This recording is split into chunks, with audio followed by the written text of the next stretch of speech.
ఆలోచనతో ఆ బ్రాంచి మార్చేది.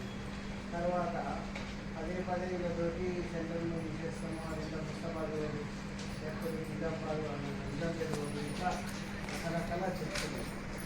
ఎందుకోసము మరి అన్ని సెంటర్లు ఉన్నాయి ఇక్కడ, ఎందుకు మీరు అసలు సెంటర్ కంపెనీలో టార్గెట్ చేసింది ఇక్కడ అన్ని సాఫ్ట్వేర్లు కంపెనీ మీరు నాకు సౌకర్యం నుంచి మీరు వేరుపడ్డ తర్వాత మొత్తం ఇక్కడ నుంచే మిగతా సెంటర్లన్నీ ఇవాళ మీరే ప్రధానమైన కారణం. ఇప్పుడు ఇక్కడ ఉన్న సెంటర్లు ఇంకేమి పని అవుతున్నారు, ఇక్కడ సెంటర్ ఇక్కడ ఏమైనా ఇవ్వం అంటున్నారు, వాళ్ళ వర్షాలు ఏమైనా ఇబ్బంది ఉందా, ఏకాదంలో ఏమైనా ఇబ్బంది ఉందా, ఏంటి ఏంటనేది మాట్లాడితే దానికి మేము दादा 12 लाख सेंटर बिल्डिंग का 10 लाख 12 लाख सेंटर हमको हैकर्स को चेकर्स करना अंदर की पानी ये होता है इंडस्ट्री लक्षण बिड़ी लक्षण बिड़ी 2 लाख बिड़ी इट्ला अंत बिड़ी అయితే లేదండి మా వేరే సెంటర్లో బిడి అవుతుంది కానీ ఇక్కడ బిడి అయితే లేదు. గత 5 సంవత్సరాల నుంచి చెప్తున్నా మేము బిడి కావాలా బిడి కావాలా బిడి కావాలా, బిడి రాకపోతే ఇట్లా వచ్చేసారి ఫోటో టికెట్ వాళ్ళకి 10,000 చేసిన అరేంజ్మెంట్ చేసుకుంటాం. ఎన్నోసారి బ్రాంచ్కి వచ్చి చెప్తే కూడా మీరు బీడీ చేస్తలేదు, ఏం చేయాలి? మేము ఎప్పుడు దాకా ఇట్లా నడిపాము. ఇప్పుడు మీరు ప్రొడక్షన్ తక్కువ అయితే కంపెనీకి లాస్ అవుతుంది. బీడీ ఇప్పుడు కట్టాయ మేము 10 రూపాయలు అమ్మే గొప్ప మాకే 15 రూపాయలు 20 రూపాయలు పడుతుంది అక్కడ. మెయిన్ కారణం మీద బీడీ అవుతుంది. బీడీ అయితే మాకు ఏం మేము ఎందుకు తీస్తాం చెప్పి మాకు ఏం అవసరం. ఇంకా ఎన్నిసార్లు మీ బ్రాంచ్కి వచ్చినాం, మీకు చెప్పినాం, వర్కర్కి కూడా కూర్చోబెట్టి మాట్లాడినాం. ఇప్పటి నుంచి కాదు, దాదాపు 5 ఇయర్ నుంచి మేము వెనక పడుతున్నాం. 2020 నుంచి మేము ప్లానింగ్ చేస్తున్నాం, పెంచండి పెంచండి అని. కాకపోతే ఎట్లా మేము కూడా మాకు కూడా ఏం లేదు, ఇక్కడ నుంచి తీయాలని లేదు. మీరు బిడీ చేస్తే మేము తీయ మాకేమి పెట్టుకుంటాం అని. మీరు బిడీ చేస్తలేవు, అది అంత తక్కువ బిడీకి మాకు ఇక్కడ పడతలేవు కదా. ఆ టెక్కేదానికి కూడా వాళ్ళకు కూడా అంత దూరం నుంచి రావాలా, 10,000 బిడీ తీసుకురావాలంటే వాళ్ళకు కూడా కష్టం ఉంటాయి. అయిపోయింది. ఇప్పుడు వీళ్ళకి ఏమైనా చెప్పేదా ముందు మేము మారుస్తున్నామని? ఇప్పుడు నిన్న మీరు మురళి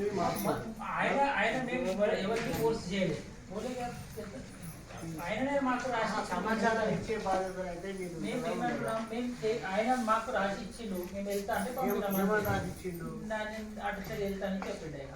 మేము పోమని కూడా చెప్పలేదు, ఆయననే రైతులు ఇచ్చిండు పోమని ఆయన దగ్గర ఇచ్చాడు, అందుకే లేదు ఆయన. వీళ్ళకి కూడా మీరు అందరూ ఆలోచన చేసి మాకు చెప్పండి అని చెప్పినాం. ఎవరికి కూడా బలవంతం చేయలేదు. మీరు ప్రొడక్షన్ తీయండి, లేకపోతే సెంటర్ ఎక్కడైనా వేరే వేరే దగ్గర ఉంటే అక్కడే లేదు, అదే చెప్పినాం. కానీ బలవంతం ఎవరికి ఆడ కూడా ప్రొడక్షన్ కాదనుకో అవుతుంది. అప్పుడే ఏం చేస్తావు, అక్కడ కూడా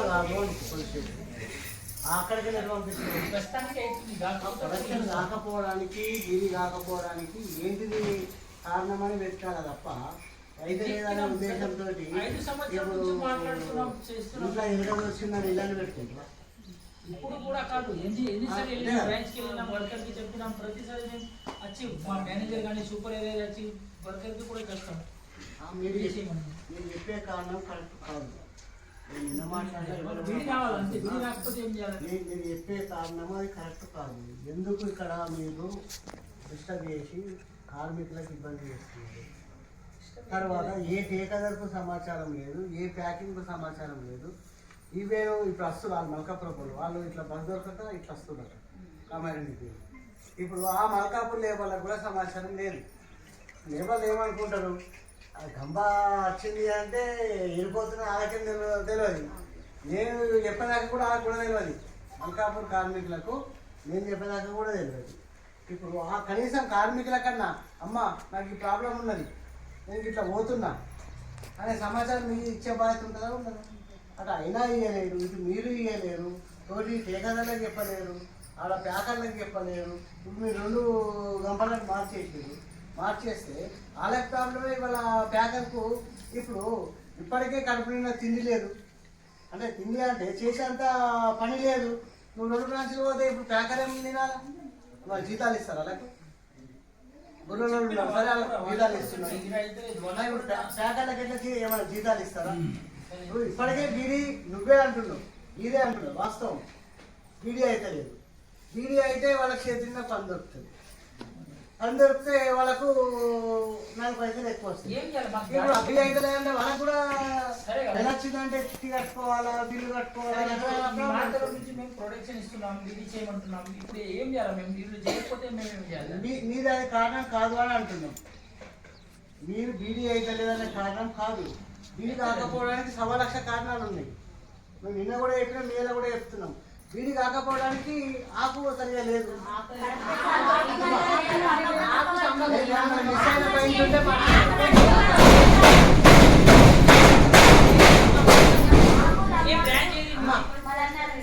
నేను మాట్లాడిన అక్కడ మిస్ అయిన పైన ఉంటే మాట్లాడాను. అందరూ మాట్లాడితే మాట్లాడుతున్నాను.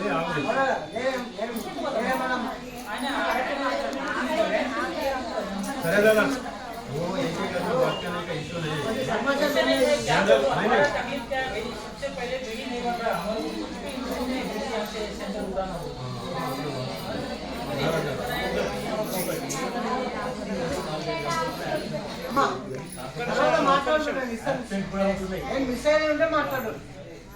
చెప్పండి సత్యపాల్ గారు. 4-5 గంటలు రోజు యాక్సిడెంటే ఉంటున్నాయి. చేయకపోవడం కదా రీజన్. ఇన్నే ఉంటున్నాయా? లక్షపేట్ల ప్రత్యేకంగా ఓన్లీ పల్వంచ సెంటర్. ఎందుకోసం ఉంటున్నాయి అనుకుంటున్నారు? చేస్తలేరా? ఎందుకోసం ఆప్షన్ ఉంటున్నారు? చేస్తలేరని చెప్పేసి జనరల్ గా ప్రతి దగ్గరకు 25,000 కోట ఉంటుంది. ఇప్పుడు ఆ కోట తగ్గిస్తే భయమన్నా ఉంటుందనే ఉద్దేశంతో కూడా అట్లా తగ్గించినా కానీ కూడా ప్రొడక్షన్ వస్తుంది.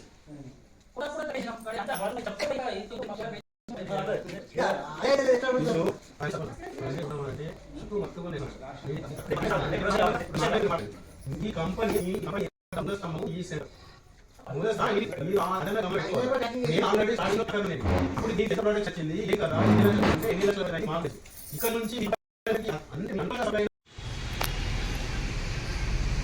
ఈరోజు కామారెడ్డి జిల్లా పల్వంచ మండల కేంద్రంలో ఉన్నటువంటి ఎంఎస్ లంగర్ బీడీ కంపెనీ బీడీ సెంటర్ను అటు ముస్తాబాద్కు ఇటు నిజాంపేటకు తరలించడంలో చేస్తున్నటువంటి కుట్రలో భాగంగా ఎంఎస్ లంగర్ బీడీ యాజమాన్యము మల్కాపూరు పెద్దమల్లారెడ్డి బ్రాంచులని అటు నిజాంపేటకు తరలించడం జరిగినది. క్రమక్రమంగా ఈ బ్రాంచీలన్నీ తరలించేసి అటు బీడీ కార్మికులకు, ప్యాకర్లకు, బట్టి, చాటన్, టేకేదారులకు అనేక ఇబ్బందులకు గురియడానికి కారణమైనటువంటి యాజమాన్యం, దానికి తెలంగాణ బహుళజన బీడీ కార్మిక సంఘం BLTU ఈరోజు మధ్యాహ్నము 1 గంట నుంచి దాదాపు 3:30 గంటల వరకు సెంటర్ ముంగట పెద్ద ఎత్తున ఆందోళన చేయడం ఫలితంగా కంపెనీ జనరల్ మేనేజరు ఉమాకాంత్, మరి ప్రొడక్షన్ మేనేజరు సత్యపాల్ గారు, మరి పల్వంచ సెంటర్ మేనేజరు కార్మికుల సమక్షంలో తెలంగాణ బహుళజన బీడీ కార్మిక సంఘం నాయకులతోటి ప్యాకర్లు, టేకదారుల సమక్షంలో చర్చలు జరిపి ఎట్టకేలకు యాజమాన్యం దిగేసొచ్చి పల్వంచ సెంటర్ను తరలించము, పోయినటువంటి మల్కాపూర్, పెద్దమల్లారెడ్డి బ్రాంచీలని తిరిగి పల్వంచలోకి మారుస్తామనేది ఇచ్చినటువంటి హామీ మేరకు ఆందోళన విరమించడం జరిగినది. ఏదైతే యాజమాన్యము ఒక కుట్రబుద్ధితోటి ప్రొడక్షన్ అయితే లేదనే ఉద్దేశంతో తరలించే ప్రయత్నం చేసింది. మరి నాణ్యమైనటువంటి ఆకు ఇవ్వకుండా కార్మికులకు అనేక ఇబ్బందులు చేస్తున్నది. ఆ నాణ్యమైన తునికాకు ఇస్తామనేది హామీ ఇవ్వడం జరిగినది. పల్వంచ సెంటర్ను పల్వంచలోనే ఉంచుతామనేది హామీ ఇవ్వడంతో ఆందోళన విరమించడం జరిగినది. ఇది కార్మికుల పోరాటము. ఇది తెలంగాణ బహుళజన బీడీ కార్మిక సంఘం BLTU రాష్ట్ర కమిటీ పోరాట ఫలితంగా సాధించినటువంటి విజయంగా భావిస్తూ పోరాటంలో పాల్గొన్న కార్మికులకు, ప్యాకర్లకు, బట్టి, చాటన్, టేకేదారులకు జై భీమ్, లాల్ సలాం తెలియజేస్తూ ముగిస్తున్నాం.